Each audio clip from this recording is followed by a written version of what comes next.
प्लाजे मत बनाओ बड़े बड़े ऊंचे ऊंचे, अनलेस आपके पास यार अन्नीवा बिजली है और आप उसमें वो लगा सकते हो, एलिवेटर्स लगा सकते हो, फिर सौ क्या कहते हैं मंजिला टावर्स बना लो, आई डोंट केयर, बिकॉज वो चल जाएंगे।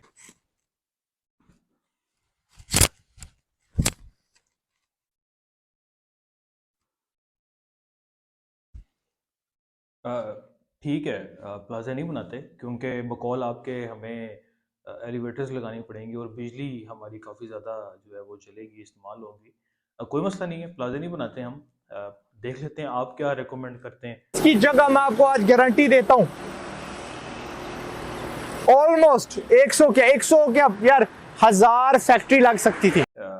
नो पन इंटेंडेड, ही वांट्स कि हम प्लाजे ना बनाएं और हम वेयर हाउसेस बनाएं। देखें ये ऐसी बातें, ऐसी चीज़ें तब होती है जब इंसान को ना कंप्लीट इन्फॉर्मेशन ना हो। अब मेरा ज़ात भाई से कोई भी किसी भी किस्म का इख्तलाफ नहीं है। ये वीडियो तकरीबन कोई महीना पहले, आई थिंक 25 दिन तो तकरीबन हो गए हैं, उन्होंने अपलोड की थी। मैंने बड़े गौर से देखी क्योंकि मेरी फील्ड से रिलेटेड थी। कई चीज़ें ऐसी थी जो मैंने कहा कि यार ये क्यों इस तरह बना रहे हैं या इस तरह बोल रहे हैं, और उस पर कई लाखों व्यूज़ भी उनके आए माशाल्लाह से। इस वीडियो के बाद उन्होंने एक वीडियो और अपलोड की कि वेयर हाउस की या स्टील स्ट्रक्चर्स की कंस्ट्रक्शन किस तरह की जाए, और बाकायदा उन्होंने ऑन साइट वीडियो भी दिखाई और कई चीज़ें उन्होंने समझाने की कोशिश की, और मेरे ख्याल से ऑडियंस ने भी समझने की कोशिश की होगी, लेकिन उसमें जो बेशुमार गलतियाँ थी, अह, मैं अब आपको क्या बताऊँ। बहरहाल आप वीडियोस देखिएगा, तो हो सकता है आपको ठीक लगे, क्योंकि उनकी वीडियोस को कोई गलत कहने वाला नहीं है ना।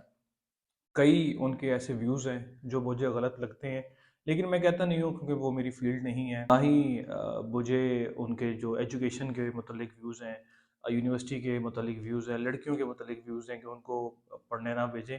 कई ऐसे व्यूज़ हैं जिससे मैं इख्तलाफ करता हूँ, लेकिन चूँकि उन टॉपिक्स पे मेरी भी इतनी स्ट्रॉन्ग ग्रिप नहीं है, इसलिए तो मैं उनको नहीं बोलता। लेकिन ये टॉपिक ऐसा था कि जिसके बारे में कोई एक बेसिक नॉलेज जो है वो मुझे ज़रूर है, और इस वीडियो में मैं उनको डिटेल में रिप्लाई करूँगा कि उनकी वीडियो के टॉपिक से लेके एंड तक इंटायर वीडियो जो 17-18 मिनट की उनकी वीडियो है वो गलती पे मबनी है। यही वीडियो कोई किसी मेडिसिन पे होती, किसी डॉक्टरी की फील्ड पे होती, तो जितने भी हमारे यंग डॉक्टर्स थे, डॉक्टर हजरात थे, उन्होंने इस पे एहतजाज करना था कि एक एक एक अताई है जो लोगों को फ़लाँ दवाई का मशवरा दे रहा है। लेकिन चूंकि हमारी इंजीनियरिंग कम्युनिटी है और इसमें कभी यूनिटी रही नहीं, तो इसलिए हमारी फील्ड में कोई भी आता है और हमें ही सिखा के वापस चला जाता है। जो अनपढ़ तबका इस फील्ड में मौजूद है, और ख़ास तौर पे अब जिस तरह आज़ाद भाई की ये वीडियो है, तो इस वीडियो के बाद लोगों के जहनों में जो तरह तरह के सवाल पैदा हुए होंगे, जो उन्होंने अपने कॉन्सेप्ट्स गलत डेवलप कर लिए होंगे, तो उनको किसने ठीक करना है। तो इस वीडियो के तवसत से मैं उन ऑडियंस को रीच करना चाहता हूँ जिन्होंने उनकी वीडियो देखी, कि उस वीडियोस में उन्होंने क्या क्या मगालत आराई की है। मुख्तलिफ जगहों पे उन्होंने बहुत टेक्निकल डिटेल्स को ना बहुत गलत अंदाज में बयान किया है। बहरहाल मैं साथ साथ उनके क्लिप्स भी शेयर करूँगा, आप देखिएगा कि वो क्या क्या इस के मतलब जो है वो बता रहे हैं। तो जी देखें, जो प्लाज़ा होता है और वेयर हाउस होता है, उनका पर्पस इंटायरली डिफरेंट होता है। वेयर हाउस का मतलब ही ये है कि आपने उसको किसी स्टोरेज स्पेस के लिए यूज़ करना है या ऐसी स्पेस के लिए यूज़ करना है जहाँ पे आपके लोग भी काम कर सकते हो, क्योंकि स्टील स्ट्रक्चर्स में, वेयर हाउसेस में मल्टीपल स्टोरीज जो है वो हम नहीं बना रहे पाकिस्तान के अंदर।